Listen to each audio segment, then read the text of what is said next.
Salut les Stratoniens, j'espère que vous allez tous super bien. On est parti aujourd'hui pour une nouvelle vidéo.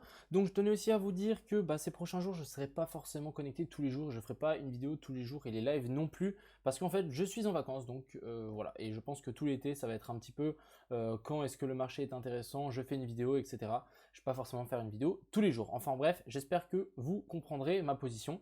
Et bien évidemment, il faut profiter un petit peu. Surtout que moi, je suis assez jeune. Enfin bref, on est là pour ça. Maintenant, parlons des cryptos, on est là pour ça, hein, on va pas se mentir. Donc, on va analyser le BTC, l'Ether, le BNB. On ira voir un petit tour sur le SP500, etc. Donc, je suis actuellement sur mon Mac, donc c'est pour ça que l'écran est un petit peu différent, mais ça ne changera rien parce que ça va très bien.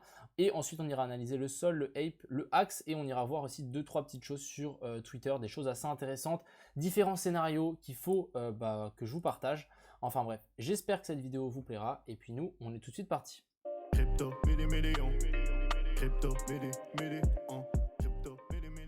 Donc on est tout de suite parti, on va direct commencer par Twitter. Donc comme j'ai dit, la plupart des trucs que j'ai appris moi, en tout cas je voulais vous parler de ça, tout ce que j'apprends, etc. Il y a énormément de choses sur Twitter. Par exemple, là, il nous a mis un super cas de ce qu'on peut avoir sur Twitter. Donc potentiel range, la liquidité qui s'accumule en haut et en bas. Il y a un potentiel support, donc souvent on fait latéralisation juste au-dessus du support parce que on veut que recte encore plus de monde. On redescend. Ici, on fait notre inversion de structure, donc on fait une clôture au-dessus de cette petite descente, ensuite petit range, donc ça recrée de la liquidité en dessous. On vient chercher de la liquidité sous le petit range ici. Boum, on explose, on fait une nouvelle clôture au-dessus, et ensuite on redescend, retester en fait le bas de ce range, et ensuite c'est notre entrée, stop loss là en dessous, et ensuite ça part. Voilà un petit peu, mais ça c'est le genre de truc qu'on retrouve énormément sur le marché, donc n'hésitez pas à retenir tout ça.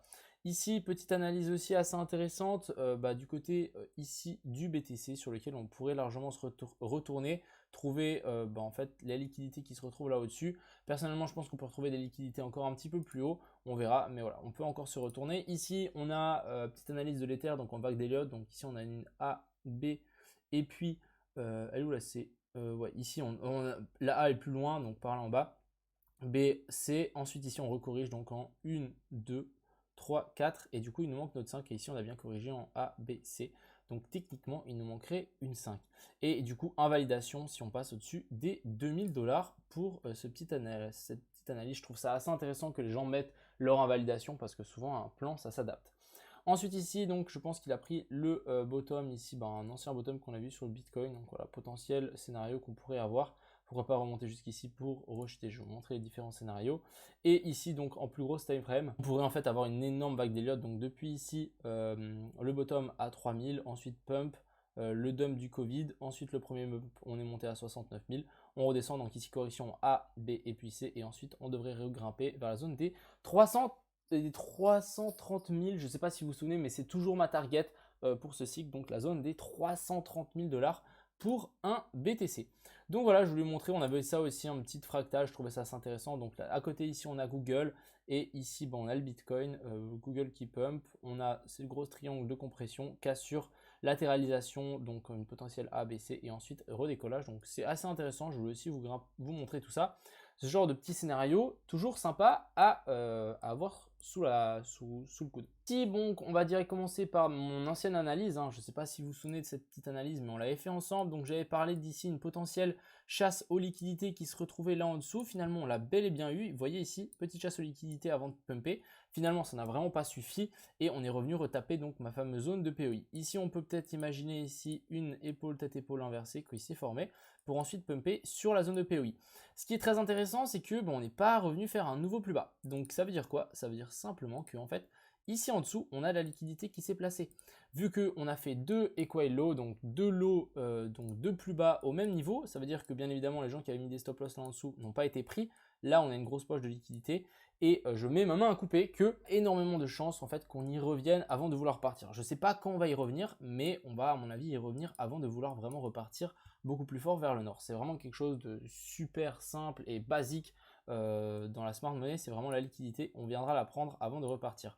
Je ne sais pas si vous vous souvenez aussi, donc la petite analyse que je vous ai montrée avant sur Twitter, mais regardez, ça commence peut-être à y ressembler.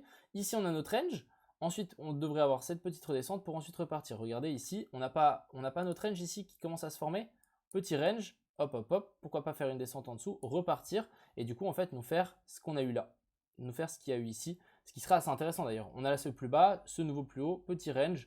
on fait ce nouveau plus bas, donc déviation, et ensuite on repartirait. Voilà, là on aurait par exemple ce cas de figure qui pourrait très bien fonctionner, et du coup en fait repartir au moment où on vient chercher la liquidité ici en dessous. Donc ça c'est vraiment pour moi une zone très très importante et une zone dans laquelle je vais surveiller, c'est passer en fait sous ce plus bas. Donc on va pouvoir enlever ça, et je vais clairement pouvoir mettre en fait une alerte sous ce plus bas-ci parce que je vais être intéressé par le prix du Bitcoin sous ce prix-là.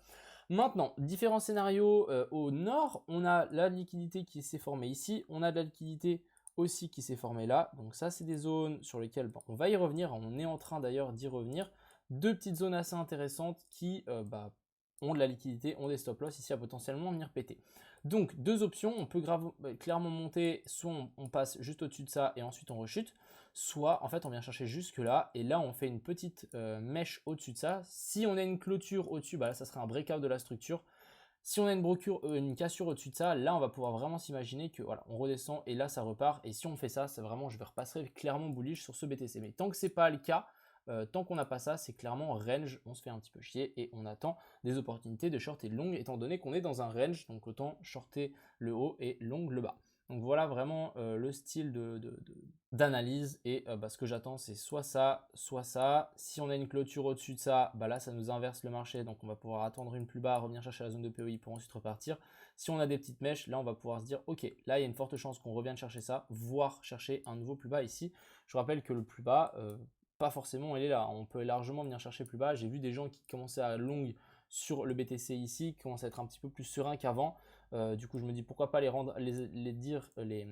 pourquoi pas les faire avoir raison un petit moment pour ensuite les rect plus bas et pourquoi pas venir chercher je sais pas 25, 24 et ensuite on repartirait. Énormément de gens sont en fait ici il y a vraiment pour moi un cratère entre les gens bullish et les gens bearish, donc c'est très très intéressant je trouve parce qu'en fait chacun essaie de sortir sa sauce et on est simplement dans un range. Ici donc du côté de l'Ether pas grand chose non plus, hein, même si par exemple l'Ether est un petit peu plus propre. Ici on voit bien que on est venu chercher la liquidité qui s'était formée là en dessous, donc ça c'est plutôt nice. Vous voyez ici on est venu la reprendre pour ensuite repartir, et elle est où la prochaine liquidité? Bien évidemment elle est ici, donc voilà, il y a de fortes chances qu'on vienne rechercher cette zone-ci avant de vouloir pourquoi pas s'extirper vers le nord. Et encore une fois, si on dézoome un petit peu en 4 heures, il y a vraiment, c'est en fait le retest de cet ancien bottom, et pour le moment voilà, on a toujours bloqué en dessous, et encore une fois on fait toujours des arrondis alors qu'on voudrait plutôt des U au lieu de faire des N. Et il y a de fortes chances en fait qu'on continue à descendre et voilà, on peut encore redescendre un petit peu vers le bas. Ensuite ici on a le BNB qui est quand même un petit peu plus bullish que les autres. On est venu faire une grosse mèche de liquidation et là vraiment on voit qu'on est en train de latéraliser sous cette fameuse trendline. Donc voilà, à mon avis ici on peut largement faire un petit pop-up. Encore une fois, voilà, il nous manque toute cette liquidité ici qui n'est pas prise. Donc ici on a une poche et il y a de fortes chances que ça pump. Il faudra déjà avoir une clôture au-dessus de ça. Si on a une clôture de ça, voilà, là on va pouvoir dire inversion de structure et on va pouvoir avoir quelque chose du style. Donc si on a clôture au-dessus de ce point-là, donc la zone des 332, clôture, on peut s'attendre, attendez, hop, clôture au-dessus de ça, on peut s'attendre à une redescente, chercher ces liquidités ici, pourquoi pas chercher cette bougie ici, tac, et ensuite on repartirait vers le nord. Ça revient encore une fois à la même analyse que je vous ai montré ici, c'est cette petite descente, ici on a notre fameux range, on passe sous le range et ensuite on repart vers le nord. Voilà, ça c'est le genre de scénario qu'on pourrait aussi avoir sur le BNB, mais pour le moment c'est toujours de la spéculation pure et dure et limite du voyeurisme si vous voulez. Du côté du SP500, donc voilà, on était revenu faire le retest, ça continue à chuter, donc là pour le moment aucun retournement haussier malheureusement, et ça c'est un peu triste. Du côté de l'indice du Bitcoin, l'indice du dollar, excusez-moi, magnifique déviation ici.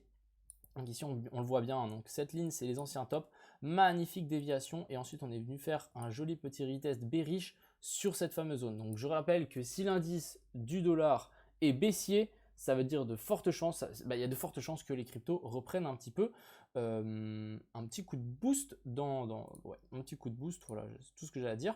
Ensuite le Solana, donc Solana toujours pas bullish, les liquidités qui continuent à s'accumuler en dessous, il y a de fortes chances, hein, vraiment je veux pas faire le gars, mais il y a de fortes chances en fait qu'on vienne rechercher ces liquidités un petit peu plus bas avant de vouloir repartir. Donc soyez pas surpris si on a une descente un petit peu rapide, imaginons on fasse ça, descente super rapide et ensuite on repart. Ça sera juste une petite recherche de liquidité. Encore une fois, le Solana, je reviens une clôture au-dessus de ça, voire au-dessus de ça, pour vraiment repasser haussier. Mais c'est vrai que pour moi, c'est des super opportunités, même si on craque. Allez, même si on craque à 40, l'avoir acheté à 50, voilà, par là autour, ça vaut à mon avis, la peine. Voilà, c'est vrai que ça commence à devenir intéressant. On a le Ape, je voulais le prendre pour vous montrer 2-3 petites choses, comme quoi les triangles de compression ne fonctionnent rarement dans les cryptos. Hein. Je veux quand même vous le dire, hein. Ça fonctionne rarement. Regardez-moi ça. On est venu, je vais passer quand même en 4 heures. Là, les liquidités qui étaient posées là en dessous, qu'est-ce qui s'est passé? On est venu les chercher et du coup maintenant il y a de fortes chances qu'on reparte. Souvent en fait quand on a un triangle de compression, quand on casse d'un côté, vous pouvez être presque sûr qu'en fait on partira dans l'autre sens et que c'est seulement un piège. Et ça le fera énormément de fois. Donc n'hésitez pas quand vous voyez un triangle, vous voyez qu'on casse d'un côté, attendez tranquillement qu'ici il y a une petite pattern de retournement, vous le longuez sans trop de problème et souvent on repart dans l'autre sens pour rect en fait un maximum de gens. Ce qu'il faut bien vous dire, c'est que la liquidité qui s'accumule ici et la liquidité qui s'accumule là, on va la prendre dans un sens ou dans l'autre avant de partir. Donc si on a la liquidité là, autant casser vers le bas pour ensuite repartir et cette là elle sera de toute façon liquidée ou l'inverse. Et ici pour finir on a le axe qui me semblait assez intéressant, je pense que je vais prendre et je vais en mettre une petite bille. Pourquoi? En fait on a une énorme divergence ici, je ne sais pas si vous voyez, mais on a une énorme divergence sur le daily et du coup je me dis qu'en fait ici ça peut largement repartir. Vu comme on est descendu très très bas, on est dans la zone d'aller-retour ici et en fait on est dans un espèce de petit canal, je ne sais pas si vous le voyez mais en fait ici on a un canal, je vais pouvoir peut-être le tirer un petit peu plus proprement, mais on a un truc comme ça. Et ben en fait au moment où ça va casser, je pense que le axe il en aura dans le sac et il y a quelque chose à mon avis à venir chercher. Hein. Ici je rappelle qu'il y a directement un 48% à prendre, donc ouais ça peut aller très très vite et je pense que ça peut valoir la peine de tenter un petit trade ici sur le axe, surtout que ici on est vraiment dans un joli range. Encore une fois, hein, n'ayez pas peur, ici il y a de la liquidité, donc si vous placez votre stop loss, évitez de le placer juste ici, ça serait dommage de vous faire prendre. Aussi, conseil pour les débutants qui, leur stop loss se font souvent sauter, c'est que vous les mettez dans les endroits de liquidité obvious. Ce qu'il faut faire, c'est au moment où vous prenez une position, vous vous dites, ok, je prends une position maintenant, mettez votre position, votre point d'entrée à l'endroit où vous allez mettre votre stop loss. Et il y a de fortes chances en fait que votre trade passe la plupart du temps. Enfin bref, voyez-vous. J'espère que cette petite vidéo vous a plu. Moi, je pense que je vais toujours pas FOMO. J'ai racheté, d'ailleurs, pour les gens qui sont curieux, j'ai racheté une autre chaussure sur la BSC parce que j'en vais mint sur la BSC parce que c'est trop rentable. Franchement, c'est trop rentable. Donc, je vais commencer à mint sur la BSC, sur StepN. Excusez-moi, j'ai oublié de dire. Enfin, bref. Donc, voilà, il n'y a pas forcément des vidéos tous les jours. J'espère que ce genre de petites vidéos de temps en temps vous plaît. N'hésitez pas à me dire dans les commentaires. Et puis voilà. Je vous souhaite à tous une agréable fin de semaine et puis une bonne soirée. A plus!